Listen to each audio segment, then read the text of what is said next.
A dire warning from Russia about the role demographics could play in the decay of America. Vladimir Zhirinovsky, leader of the LDPR party, sensationally claims that inter-ethnic conflict in the United States will lead to white Americans fleeing to Canada, Australia, and even Siberia. Zhirinovsky says the US is on the same crumbling path towards collapse that the former USSR stumbled upon decades ago. He predicts non-white violent separatist movements will tear America apart, similar to how the Soviet Union disintegrated as a result of ethnically diverse republics breaking away from the late 80s onwards. We in the Soviet Union for 70 years fed the national fringes of the country at the expense of the Russians, and in 1991, when they made a fuss and started shouting that they were leaving the USSR, the Russians didn't come out to defend the country, simply because they didn't understand that it was their land. The 75-year-old firebrand now sees an almost identical situation unraveling in the US. There are no national fringes there,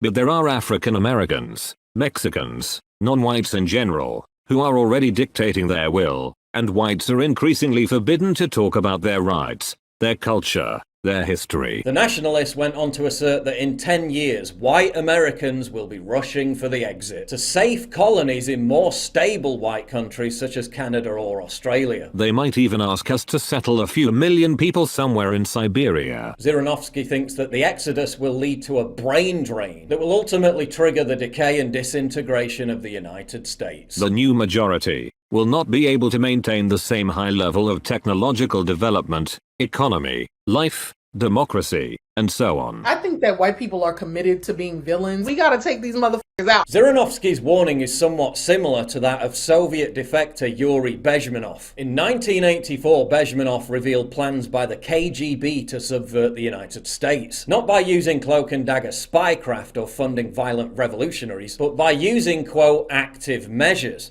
namely ideological subversion and psychological warfare. Understand what's going on around you. You are in a state of war, and you have precious little time to save yourself. It's a slow process, which we call active measures. With a violent change of power, structure, and economy, period of normalization. Disaster is coming closer and closer. The danger is real. The KGB no longer exists, but thanks to forces deeply embedded within the American establishment, the same process appears to be happening anyway. Here's the results of the 2020 census just came out, and for the first time in American history, the number of white people went down. Whether it be critical race theory in schools, racial self-flagellation on university campuses, or the cultural colonization and iconoclasm of the Black Lives Matter movement. If y'all didn't know, this is the MSC, and frankly, there's just too many white people in here, and this is a space for people of color. White Americans have been re-educated to hate their history, hate their country, and hate themselves. Got down here real low and looked up to you and said, the history of my race against your race, and I'm sorry. Now, Zhirinovsky's known for his confrontational style and his spicy hot takes. But outside of Putin's government, he's the most popular political figure in Russia. When he speaks, people pay attention. But are Americans paying attention? Donald Trump's 2020 campaign seemed so transfixed on eking out a few extra percentage points of the black vote that his largest erosion ended up being amongst white voters, particularly white men. The Republican establishment and Trump's biggest supporters outside of Tucker Carlson were and are petrified of even mentioning demographics. The media monsters anyone who questions whether the browning of America might be anything other than a fantastic thing as a dangerous extremist. They've also entrenched this bizarre form of doublethink, where if you dare suggest the demographic decline of white people in America is part of a ploy to flood the country with a dependable migrant voting bloc, or that, whisper it, diversity isn't a strength, you're a racist, evil conspiracy theorist. But if you openly embrace diversity as a progressive means of replacing those obsolete, bigoted white boomers, that's a high-status opinion and you're a sophisticated politico. So that when we get to 2042 or 2045, whatever year you want to use, that we actually will not be suffering from what other countries like South Africa have, which is having the numbers but not having the power. We want You know, people say demographics are not destiny. Well, we're trying to make it destiny. So that's the work that we're doing. Amen. The New York Times lauding the fact that changing demographics turned Virginia solid blue. Joe Scarborough, quote, "Demographics are a freight train for Democrats carrying them into the future. The GOP's actions will accelerate their collapse. The future belongs to Democrats." Apparently, it's only a form of decay if it hurts the GOP. That's the domestic picture, but what about on the international stage? How will the American regime continue to exert its influence on the world? The American people no longer have the stomach for military adventurism and costly wars of occupation. And the American military now seems more interested in fighting for transgender representation than it does fighting actual battles. Starting today, transgender individuals may openly join the U.S. military. Yeah, good luck with that. Legacy media publications now talk about America exporting wokeness as a form of cultural imperialism. Carpet bombs replaced by mass societal subversion, demoralization and colonization. Will Russia and China embrace diversity? Will we see mass BLM and gay pride parades marching through the streets of Beijing and Moscow? With that message, sponsored as it is in the West, to the tune of hundreds of millions of dollars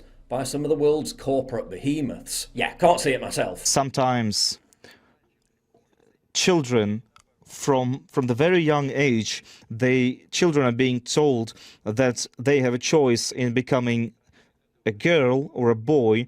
They're actually almost being imposed that's being imposed on them without consulting any children's psychologists or any professionals. Is a child really capable of making a decision like that? That almost seems like a crime against humanity. And all of it's done under the banners of progress. Well, if they like that, let them do that and we'll see what happens. Hello, stupid Americans. Is Zhirinovsky's warning of separatism, balkanization and racial segregation in America are all plausible? Could white people in America end up facing the same challenges as whites in South Africa did after apartheid? Well, white people in America are already being denied life-saving medical treatment because of the color of their skin. Look at this chart. It shows the scoring system. You'll notice that race often counts more than physical health. The state of Utah, for example, gives 2 points to anyone simply for not being white. You win if you're not white. If you have congestive heart failure at the same time, you get 1 point. So if you're a white congestive heart failure patient, that's not enough for you. In New York, writes Aaron Sabarium in a shocking new piece for the Washington Free Beacon, quote, "Racial minorities are automatically eligible for scarce COVID-19 therapeutics regardless of age or underlying conditions. It doesn't matter what kind of health they're in. All that matters is their skin color. Whites don't qualify." The American media covers up literal terror attacks targeting white people because they don't fit the narrative. Like the way they're covering that story in the news. It's all about the car. The man, it's not the man who killed those people. It's an accident that was caused by an SUV. A fucking SUV caused an accident? What are you saying? Collectively demonizes white Americans as violent, deadly predators, while gleefully salivating over their demographic decline, while kids across the country are indoctrinated into self-loathing because of the immutable characteristic of their skin color. Critical race theory.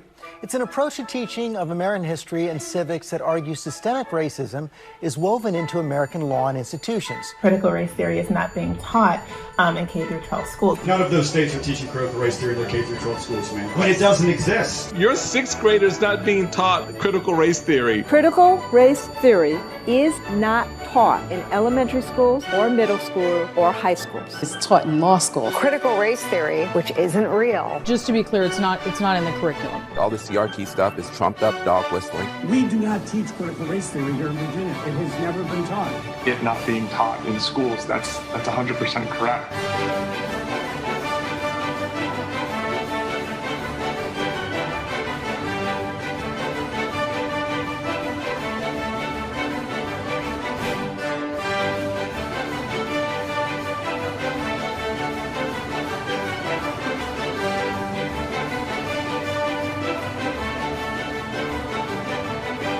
While the federal government treats white parents who complain about that as potential terrorists. Education authorities in the United States are asking the government to use anti-terror laws and involve the FBI against parents who protest against the way their children are being taught. These acts of malice, violence and threats against public school officials have increased.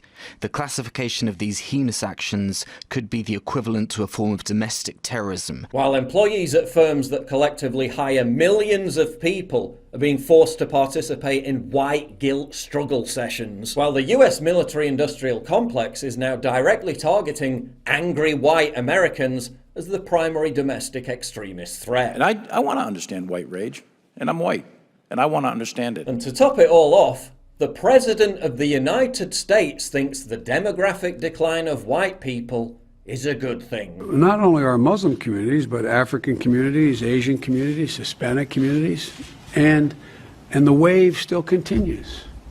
It's not going to stop, nor should we want it to stop.